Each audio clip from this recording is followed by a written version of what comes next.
All the cartouches featuring dolphins, the family crest of the Pazzi, were torn from the walls of Florentine homes.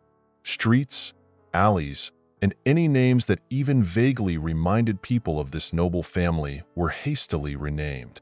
From now on, Florence was to rid itself of any memory of the Pazzi, and Bianca Medici, who now belonged to this lineage herself, was to carry her father's surname rather than her husband's. With her charming face and delicate figure, Bianca Medici was considered a pretty girl. She was born in the middle of the 15th century into the most influential and wealthy family in Florence, which essentially governed the ancient city. The Medici family spared no expense in providing education for their children. All the daughters and sons received an excellent education. In addition to mathematics, languages, and the science of banking, they were taught the arts. While Lorenzo's son became renowned as a great connoisseur of painting and literature, Bianca emerged as a remarkable musician. When her slender fingers danced across the organ keys, the music that filled the air was so enchanting that the angels in heaven would pause, as her father, Piero di Cosimo Medici, would say. At the age of 14, like most noble girls, Bianca was to be married off. The union was planned to be political. Through it, the Medici family aimed to resolve long-standing disputes with another Florentine family, the Pazzi. Thus, Bianca became the wife of Guglielmo. The young couple did not feel much affection for each other. They differed in almost every way. Bianca loved making music, while the Pazzi family would have preferred her to bear children. However, it was the girl's talent that made everyone talk about the Pazzi when Pope Pius II visited Florence and Bianca played for him on the organ. Cardinal Rodrigo Borgia was so impressed that he asked the young prodigy to perform another concert for him. But the family ties only superficially united the two feuding houses.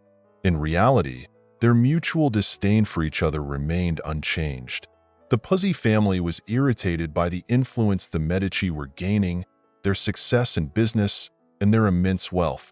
Gradually, a conspiracy began to brew, one that even involved the new pope, Pope Sixtus IV. The turning point came with money. More specifically, it was the inheritance of Beatrice Borromeo, the wife of Giovanni de' Pazzi.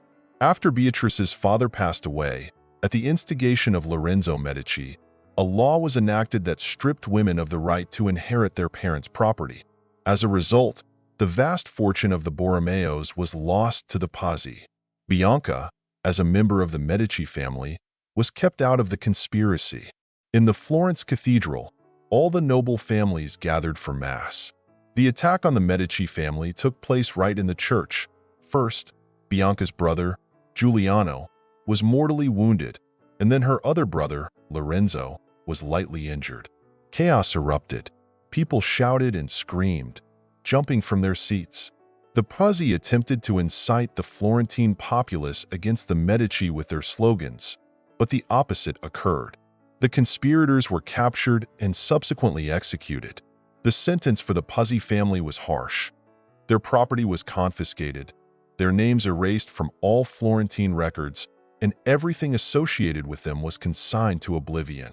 The Pazzi coats of arms, which adorned many homes in Florence, were smashed with hammers. The women of the family were ordered to take on new surnames. The only survivor among the Pazzi was Guglielmo, and that was solely because of his connection to the Medici.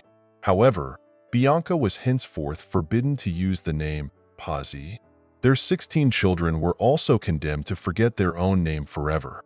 Despite her fervent pleas, Bianca was not allowed to remain in her hometown. That same year, she went into exile with her husband. With the family left with no means of support, Bianca's mother purchased a small estate for them. The talented girl from the Medici family, who had married an enemy at her family's behest, lived the rest of her life in exile.